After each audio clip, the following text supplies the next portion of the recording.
Each year, Microsoft Research hosts hundreds of influential speakers from around the world, including leading scientists, renowned experts in technology, book authors, and leading academics, and makes videos of these lectures freely available.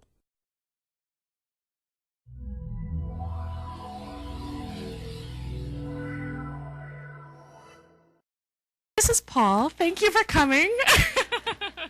He's here to talk about his book, How Children Succeed, Grit, Curiosity, and the Hidden Power of Character. Paul is the author of Whatever It Takes, Geoffrey Canada's Quest to Change Harlem and America, and he has written extensively about education, child development, poverty, and politics. He has worked as an editor at the New York Times Magazine and as a reporter and producer for This American Life. And you may have heard him last weekend because he was featured. Please join me in giving him a very warm welcome. Thank you. Hello, thank you very much. Thank you for that introduction, and thanks to all of you for being here. Can you hear me okay? Great. Exciting to be here on campus. My book was, as most books are, written with Microsoft Word, specifically Times New Roman 12. Any Times New Roman fans out there? And I actually realized when I got here, one of your colleagues gave me a form to sign saying that it was okay to videotape this and release it. And it was like a really complicated form with lots of small type, and put it in front of me, and I found myself signing it. And I was realizing it was just like those user agreements that I get every time I update Word. And I just clicked on it immediately and agreed. There's something in the air that makes people just agree to things. Anyway, thank you all very much for being here. I'm honored that you took time out of your day. I'm looking forward to talking for a little bit about my book, and then we're going to have some time for questions and discussion. I'm interested to hear your thoughts about how this does or does not relate to your life and your work. So, How Children Succeed is a book of stories about people, but at its heart it is a book about an idea. And the idea at the center of the book is that the conventional wisdom that has governed our thinking about child development and education for the last couple of decades has been misguided. That we've been emphasizing the wrong skills and qualities in our children, and we've been using the wrong strategies to help them develop those skills. The term that I give for this conventional wisdom is the cognitive hypothesis.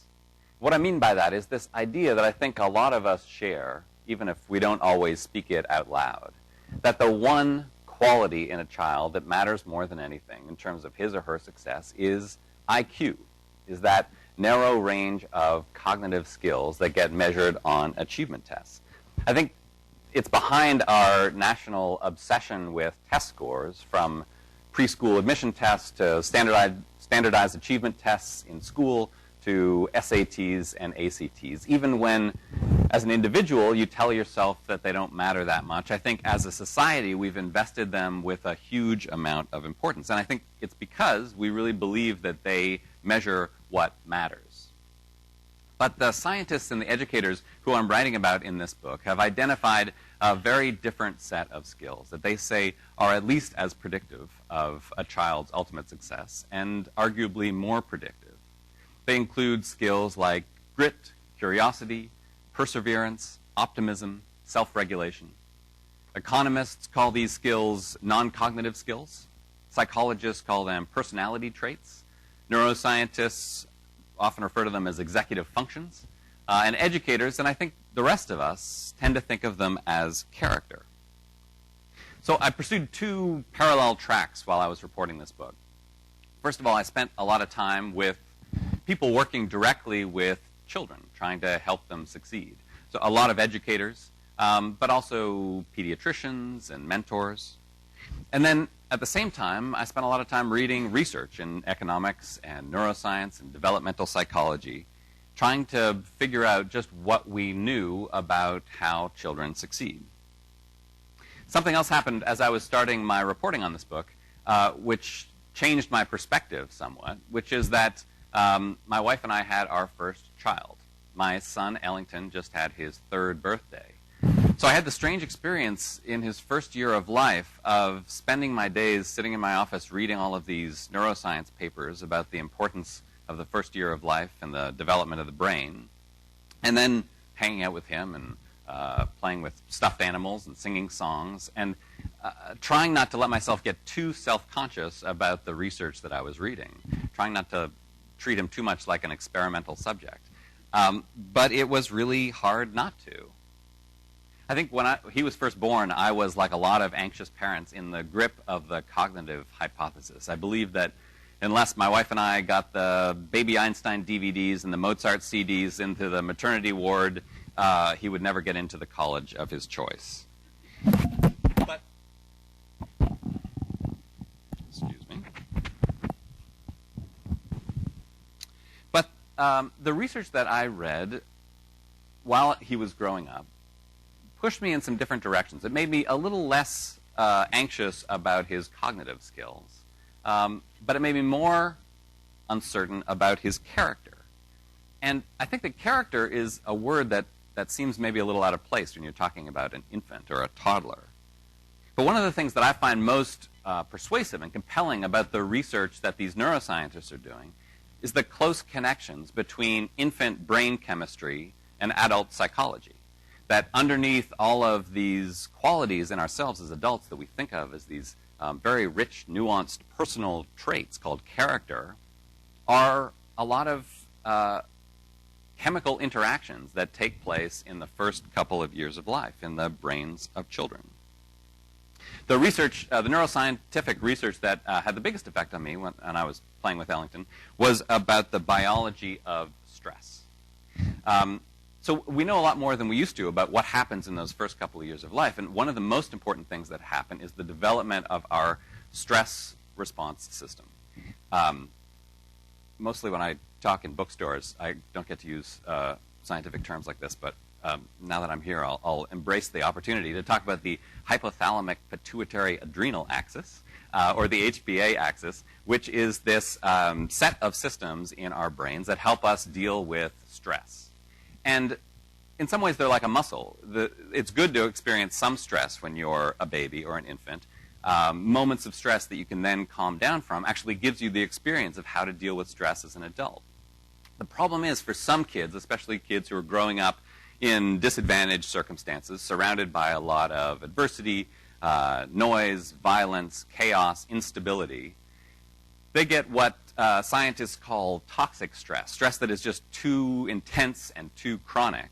And rather than developing grit and resilience in these kids, it actually decays the HPA axis, makes it less able to deal with stress later on. There's a lot about the biology of stress that is scary, especially when you're talking about kids who are growing up in difficult circumstances, just how powerful the effect can be in those first couple of years of life. One of the exciting things, though, about the research is that there is something of an antidote to stress, and that antidote is parents.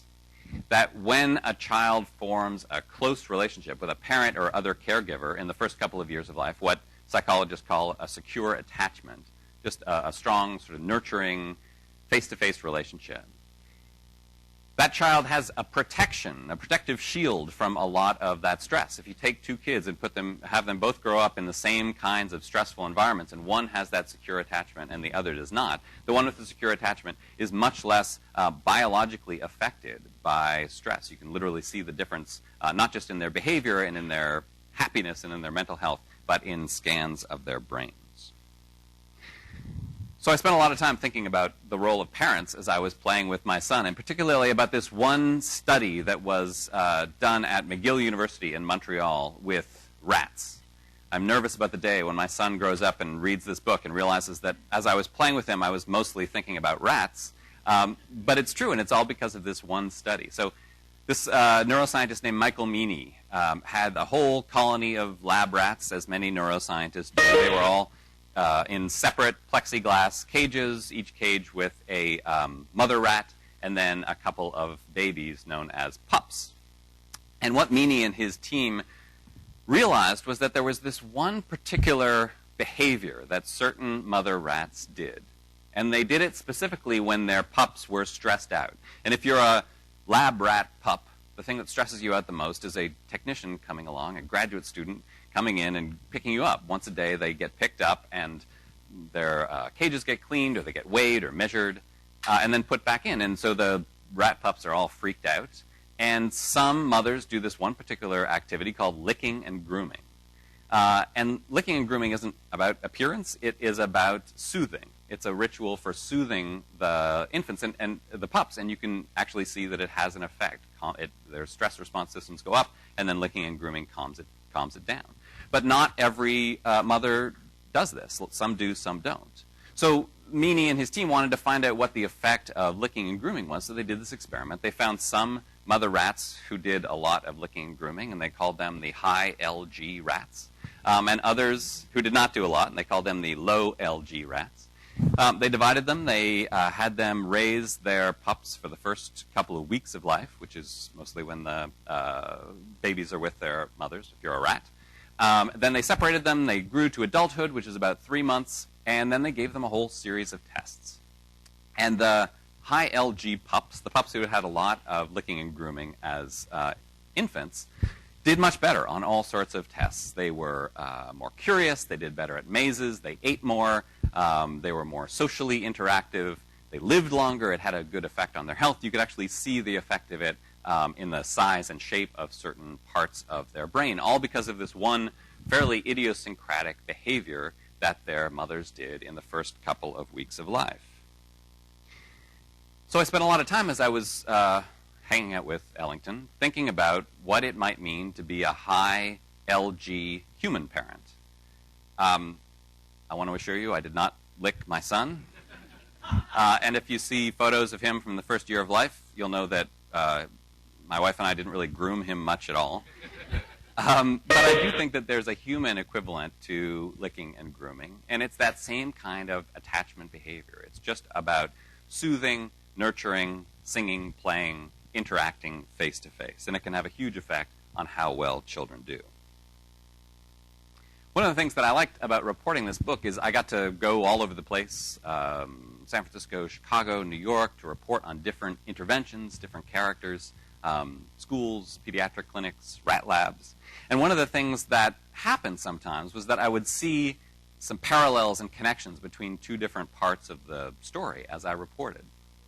So as I was spending time talking to rat lab folks, I was also spending time in these two schools in New York City that are trying some novel approaches to character education.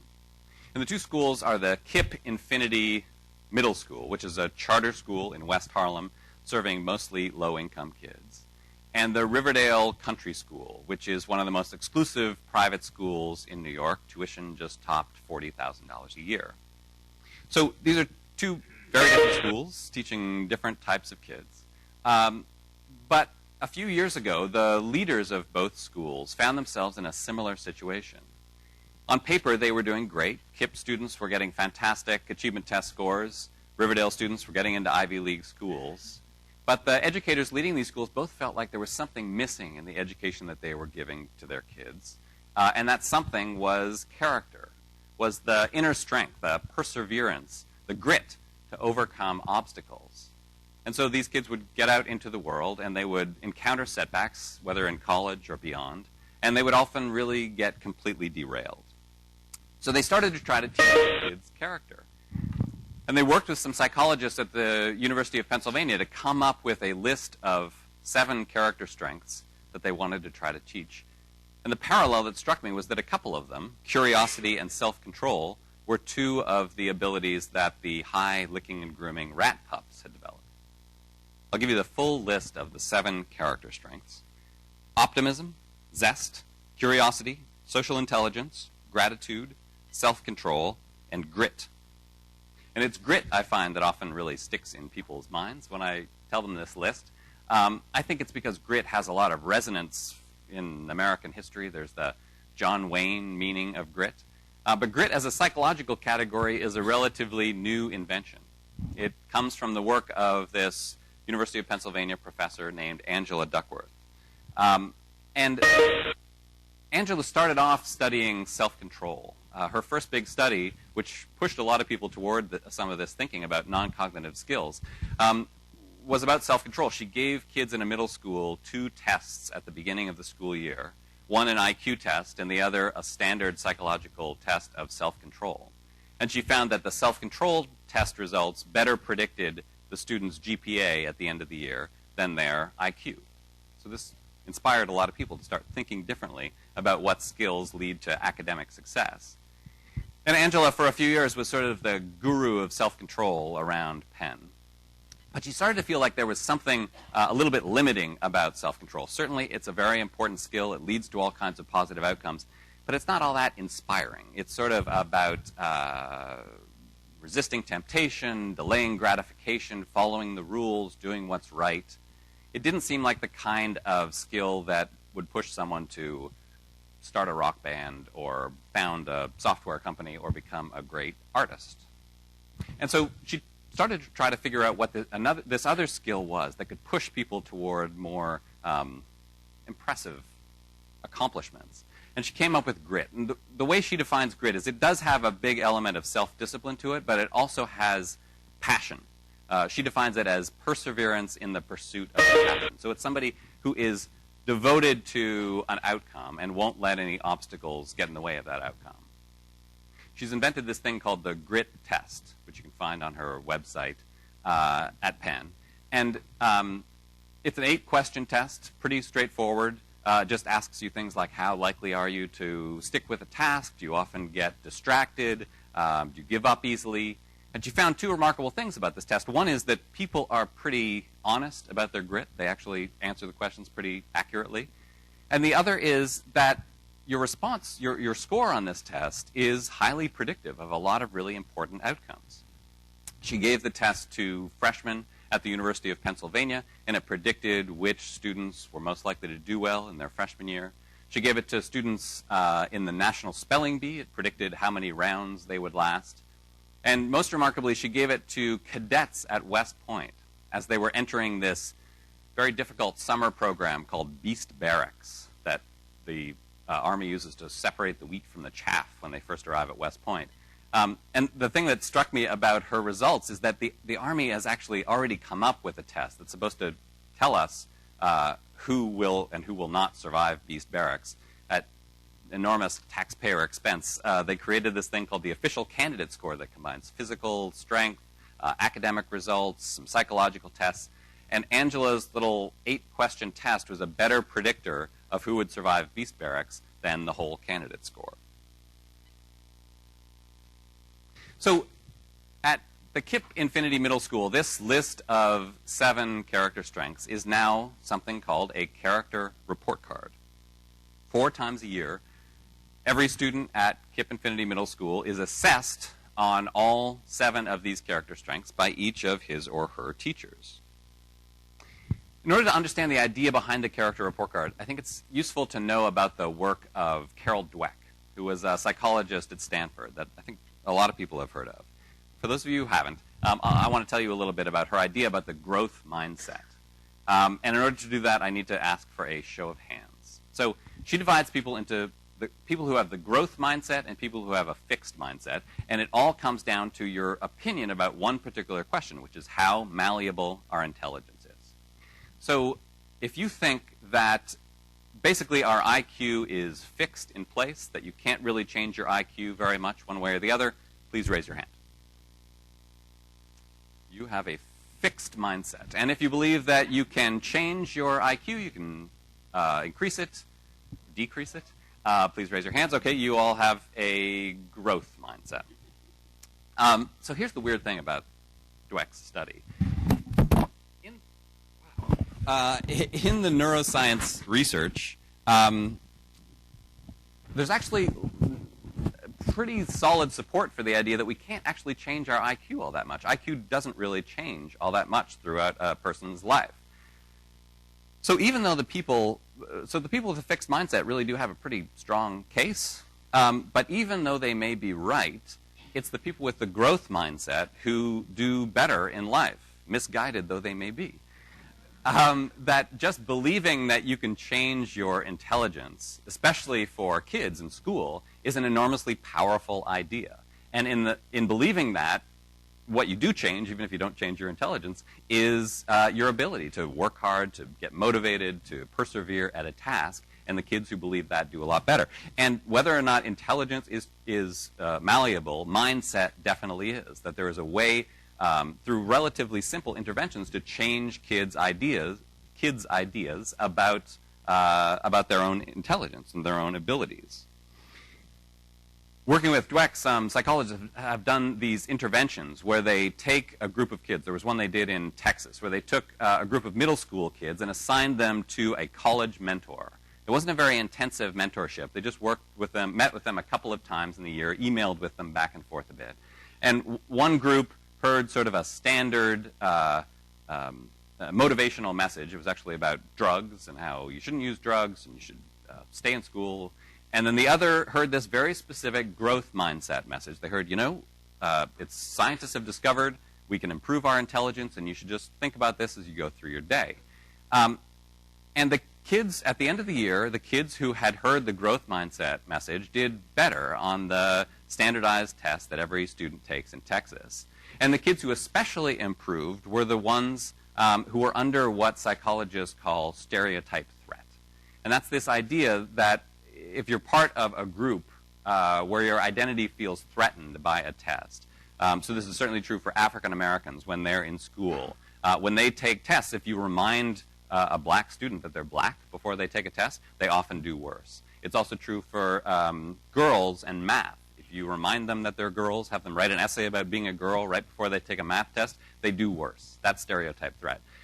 But the growth mindset intervention was an antidote to stereotype threat. So while everyone who had the growth mindset message did better, the ones who improved their scores the most were the girls on the math test. Usually in Texas, the girls score 10 points behind the boys, but the ones who heard the growth mindset message jumped by 10 points, so they scored 84, the same as the boys, closing the gap entirely. So I'm telling you all this about the growth mindset because the KIPP character report card basically takes the growth mindset idea and transplants it from intelligence to character. It tells kids that they can change their character. In some ways, I think the word report card is a bit of a misnomer when it comes to the KIPP character report card. You don't actually get held back for failing zest. There's no detention for being low on curiosity. What it really is, I think, is a character conversation piece. I went to the first report card night where students were getting their first character report cards. And what happens is you have parents, teachers, and students all sitting down together. And the teacher pulls out the character report card and they talk it over. And they have a conversation saying to the student, here's what your teachers think you're strong in. Here's where they think you can improve. It's a conversation about that student's character. And I realize this is a really rare thing in any school environment, that normally the only time that those three people would be sitting together and talking about a student's character is when he had just tried to burn the school down or something.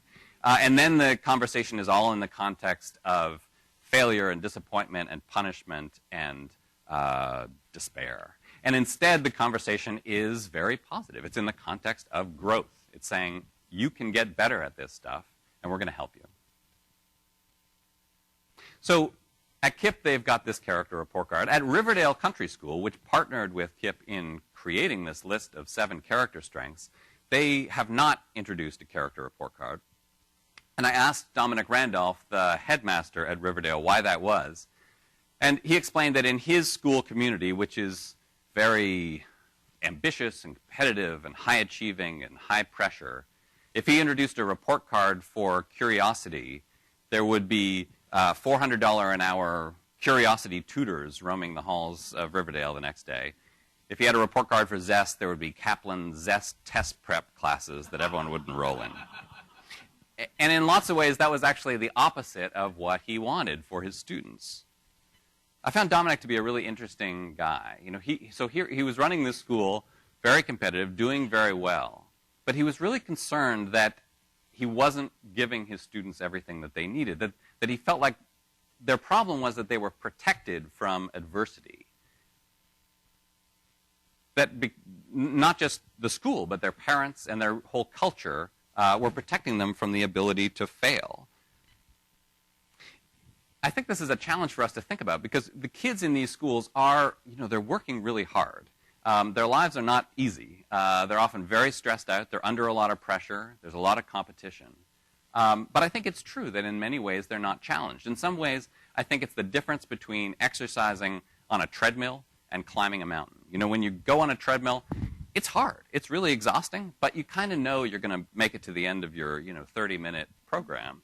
When you climb a mountain, you not only get that same cardiovascular workout, but you also get a challenge. You do something that you might fail at that involves real risk. The way that Dominic put it is that character strengths like grit and self-control are really born out of failure, and that in most high-achieving academic environments in the United States, no one really fails anything. I wrote an article last fall for the New York Times Magazine about my reporting at KIPP in Riverdale that is in the book. And the editors put this provocative line on the cover: "What if the secret to success is failure?" And I think it's a really good line, but I don't think it's quite true. I don't think it's as simple as failure leading to success. I did a lot of my reporting in high-poverty neighborhoods, including on the south side of Chicago. And in those neighborhoods, there is no lack of failure. Those kids are not suffering from an absence of adversity. In fact, they are surrounded by failure and adversity. And it doesn't make them stronger. I think it really wears them down. I think what's more true is that what we have in this country is an adversity gap. We have some kids who are growing up with way too much adversity, especially in high-poverty neighborhoods. And what they need more than anything else is some protection from that adversity. And then we have other kids who are growing up, especially in affluent neighborhoods, who don't have enough adversity. And I think as a parent, that idea that you might want to give more adversity to your kids is really challenging. I think Dominic is kind of nervous about the idea of saying to the parents at his school, we're going to have more failure at Riverdale. But I think that it's true that more adversity, more opportunities to fail really do make a difference. There's a study that was done recently at the State University of New York in Buffalo where they gave 2 tests to 2,000 adults. And one test was a checklist of adverse experiences, not sort of terrible traumas, but what have you experienced? Which one of these adversities have you experienced in your childhood? Things like parents getting divorced, someone losing a job, surviving a natural disaster. And then the other questionnaire was a standard psychological test of happiness and mental well-being. And they compared and correlated the results on these 2 tests. And mostly they found what you'd expect, which was the people who had experienced a whole lot of adversity were unhappy. They were not doing well.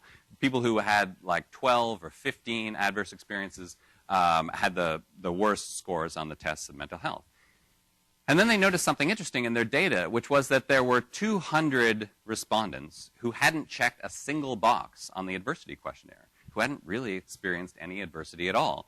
And so they looked at their slope and they figured, these are going to be the happiest, best adjusted people in the whole country.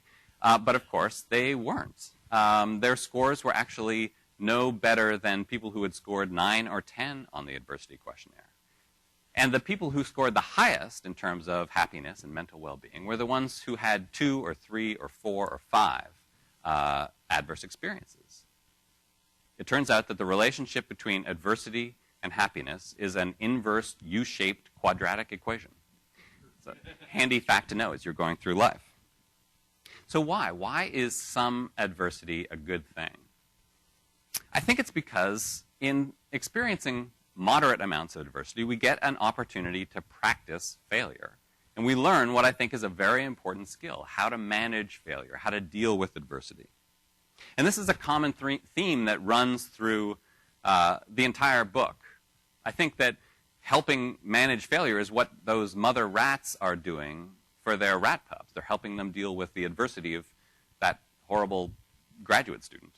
I think that it's what the teachers at KIPP are doing for their kids in those character report cards, helping them figure out how to deal with these shortcomings. So I saw it all over the place. The place I saw it most vividly was on a chessboard. So there's a whole chapter in my book about chess. I followed this one team, and so I spent a lot of time in scholastic chess tournaments. I don't know if there are chess folks here or chess parents here. I'm guessing a few more than most audiences that I speak in front of. But if you play chess, you know that there is an achievement gap in scholastic chess, just like there's an achievement gap in schools as a whole in this country, that most of the students who win trophies at scholastic chess tournaments and most of the schools who win tournaments are private schools or well-off public schools or exam schools or magnet schools of some sort. Or at least that relationship has been true until the last few years in middle school, because for the last few years, the best middle school chess team in the country, winning every tournament, is Intermediate School 318 in Brooklyn, which is a regular public school serving a mostly low-income population. They not only win every middle school championship, they recently got on the front page of the New York Times for winning the National High School Championship, which is quite remarkable when you realize that none of them have ever been to high school. But they beat the best high school players in the country. So a few years ago when I was starting to report this book, they were just starting their winning streak, and I wanted to figure out why. I wanted to figure out what their secret was. And I spent a few years following the team and their teacher, Elizabeth Spiegel. And what I came to believe is that the thing that made a difference for them was the teaching style and strategy of Elizabeth Spiegel, their coach. And that what she was doing was helping them manage failure. One thing I didn't realize about chess before I started doing this reporting is that in chess, you're surrounded by failure. You fail all the time. Even if you're a great player, you still lose almost half your games. And even when you win a game, you still make dozens of boneheaded mistakes every game. And so for the students at IS 318, that means there are two temptations when you're faced with that kind of failure. One is to just sort of laugh it off and excuse it and say, who cares? It's a stupid game. I don't care. The other is to wallow in the shame of failure and just completely obsess about all the mistakes that you made.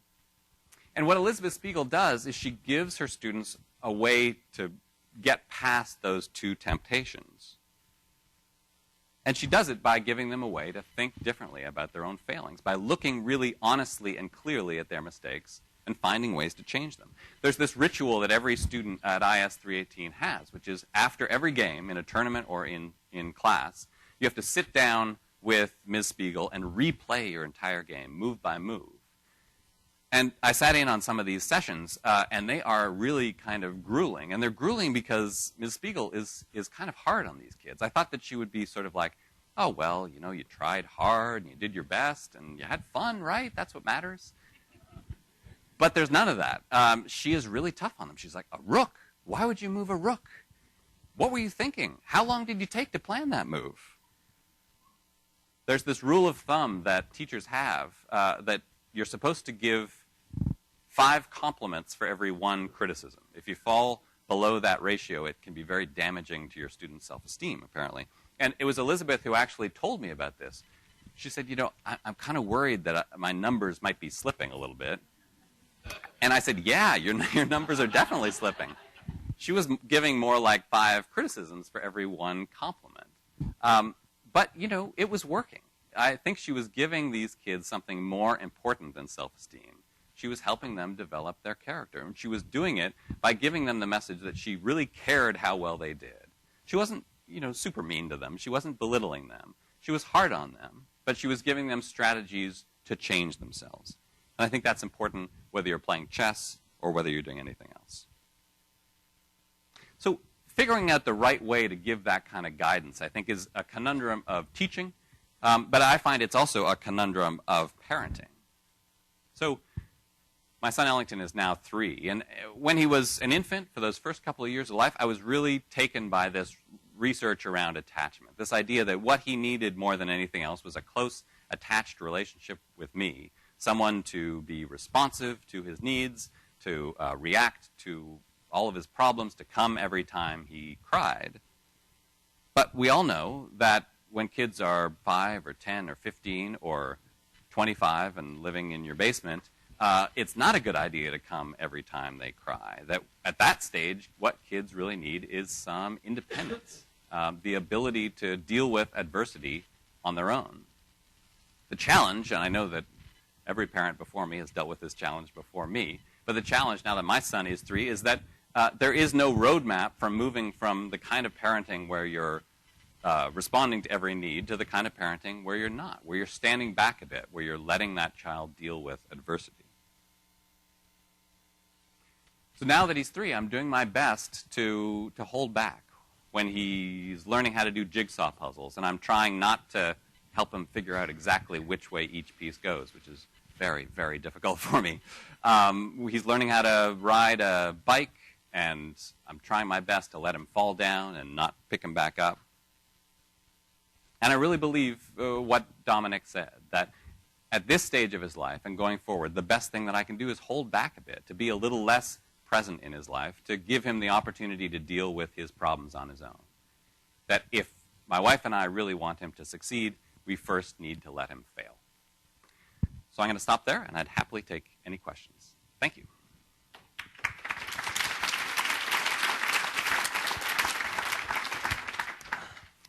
Thank you very much. Yes, in the back.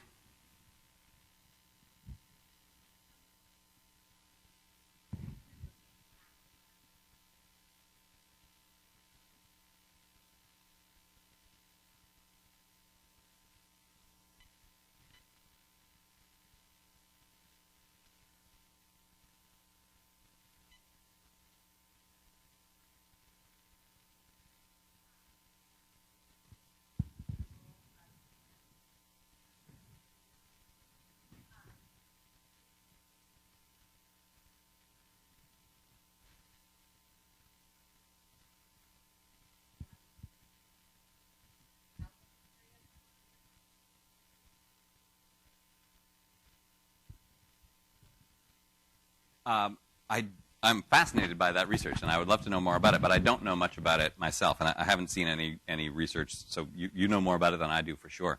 I mean, I tend, I think, just in terms of my cultural bias with my own child, to be sort of a techno-skeptic, and to tend to not have a lot of screen time and to emphasize analog toys over electronic and digital toys. But I don't, and I feel like I've seen some research that suggests that's a good idea, but I think it's mostly just my own aesthetic preferences. But I've been thinking a lot about video games, and I would love to read more research about it, because there is something about video games where you are, in the same way that a chess player is, constantly dealing with failure and trying to improve and getting better.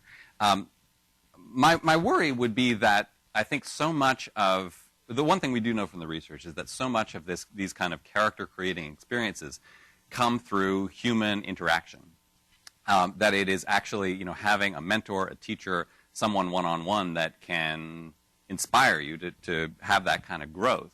And I think it's one of the reasons that for a lot of us, when we think back on a teacher who had the kind of effect on us that Elizabeth Spiegel has on her students, it's less often a math or a history teacher, and more often a sports coach or a chess teacher or a music teacher or an art teacher, someone who is in more of that kind of one-on-one training role. So I worry a little bit when that experience gets too mediated that kids would miss out on that kind of mentorship. But I'd love to know more. I think it's fascinating. Any other questions?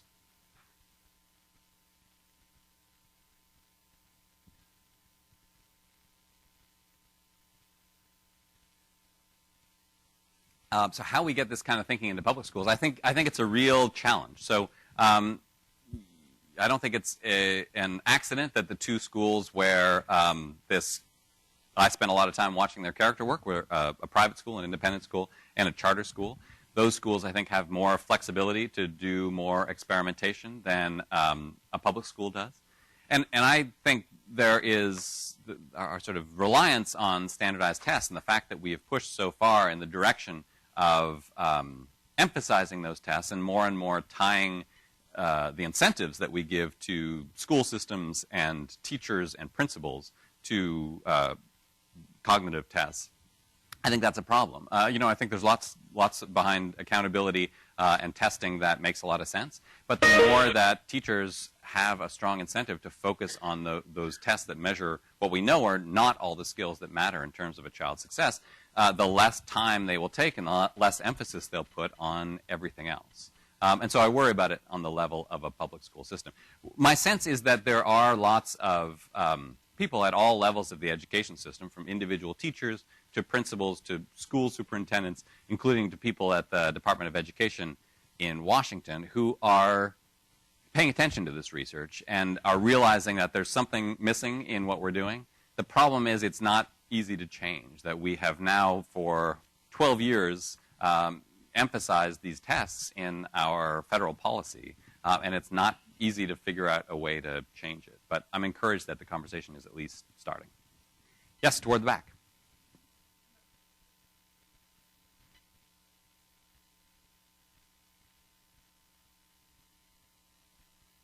I think she kind of made them up.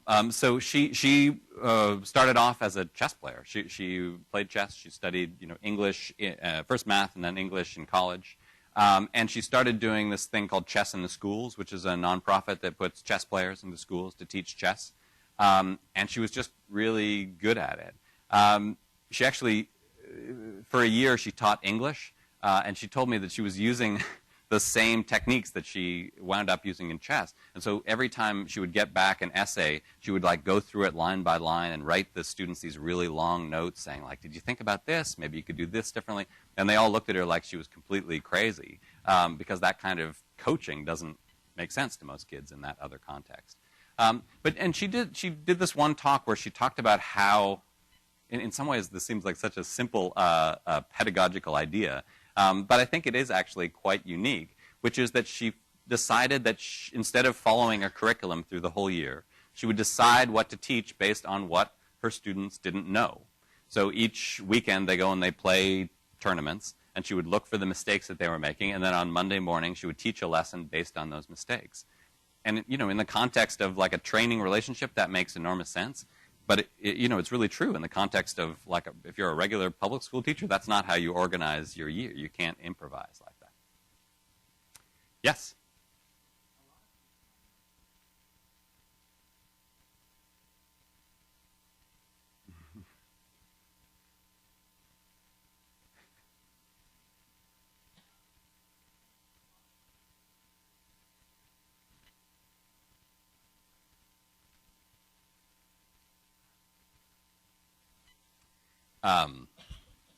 That's a good question. I mean, one of the things that people sometimes comment on in this set of character strengths, there's this debate, I would say, within the realm of character education between these two different types of character strengths, some that are called moral character and some that are called performance character.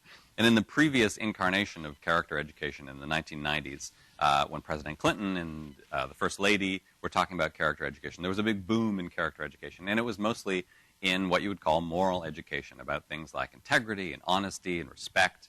And in lots of ways, that boom sort of fell apart because it got tied up in ideas of values and ethics. And anytime you try to teach values and ethics in public schools, people get anxious about it. And the right tended to think that character education programs were indoctrinating kids with lefty ideas about diversity and multiculturalism.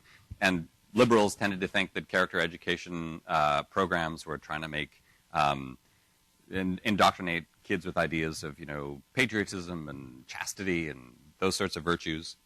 And what ended up happening is that all of those ideas tended to get watered down. So there still are a lot of character education programs from that era, but they tend to be just sort of general expressions of how honesty is a good thing. And what's different about this character program is that it's focused on skills that make people effective.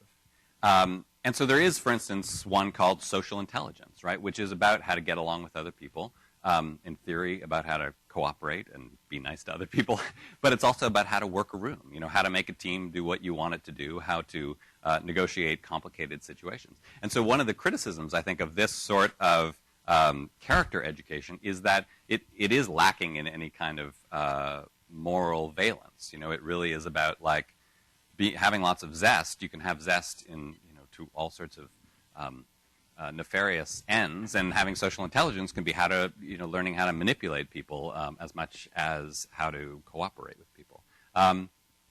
So I think it's a complicated question, the relationship between morality and the strengths that actually help people succeed.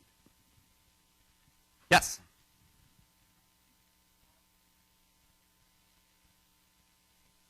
Tell me more. A role to play in what?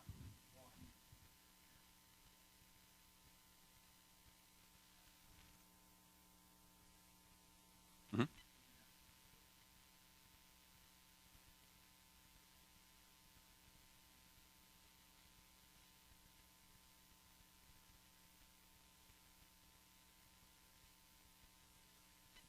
It's a good question. I haven't thought much about it. I'd love to hear any thoughts you have as someone from inside the company. I mean, I would guess that I would say there are two ways that a company like Microsoft specifically interacts with kids in education. One is in terms of how Microsoft hires, right? So in some ways, all of the education system is about getting people to get jobs at places like Microsoft.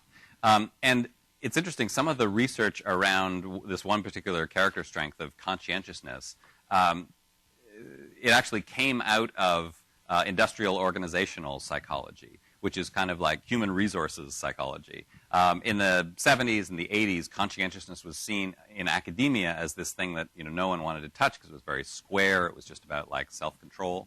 But that the guys who were working in HR said, like, we've discovered that conscientiousness really matters. It creates better employees. And arguably, it maybe creates better, like, IBM-style employees, like people who are really good at following the rules. So I think there's a way that what an HR department chooses to emphasize, what character strengths they're hiring for. I think those are based on the needs of the company, but they also then I think have an influence on the education system in terms of what kids aspire to. And the other way is then through the role of technology in education. And as I was saying in my first answer, I'm not sure what the role of technology can be in teaching this kind of stuff, because I think so much of it depends on face-to-face interactions with teachers and other mentors. But I'm interested to hear more about it. Yes, on the side. Yes, you. Oh, I'm sorry. Please go ahead.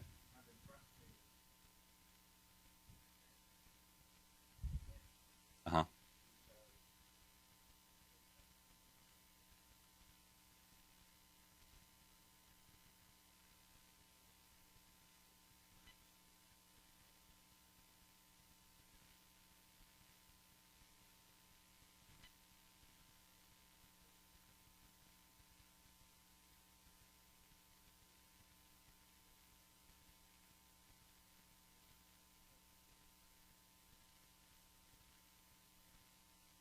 Right.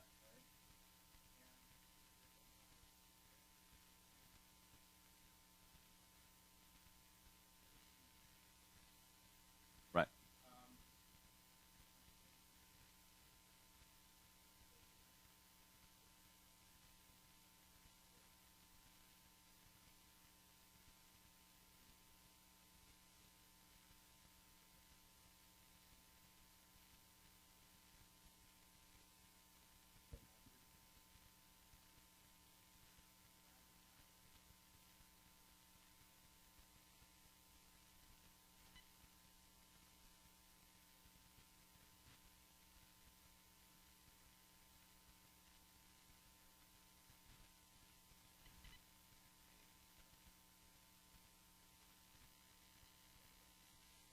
I think it is. I mean, I think the technology industry and education have always had kind of a complicated relationship because so many great companies, including this one, have been founded by dropouts. And I think it's no coincidence. I think there is something about the kind of personality that chafes at the education system that tends to be entrepreneurial, and especially entrepreneurial in the sense of inventing new products and new ways of doing things.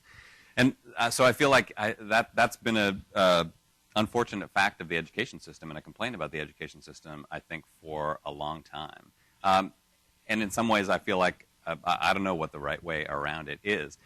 But I do think that there's a way that if we can push school systems to emphasize some of these different character strengths. One of the things I like about the list is that, KIPP especially kind of got the reputation a few years ago of being all about self-control in that same way, being about details, being about repetition, chants and slogans. But some of these character strengths are actually not quite the antithesis of self-control, but they're certainly in tension with self-control.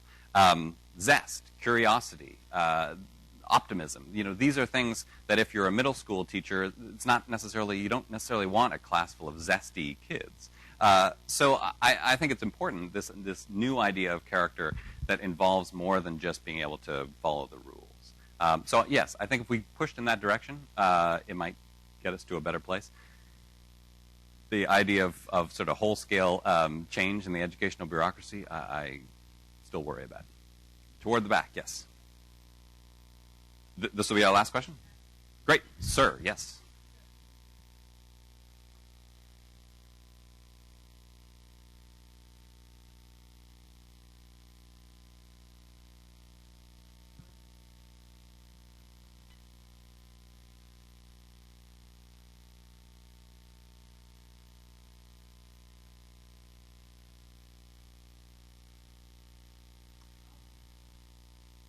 Yeah, absolutely. I feel like those institutions aren't for everybody, and that people can learn these skills in lots of different ways.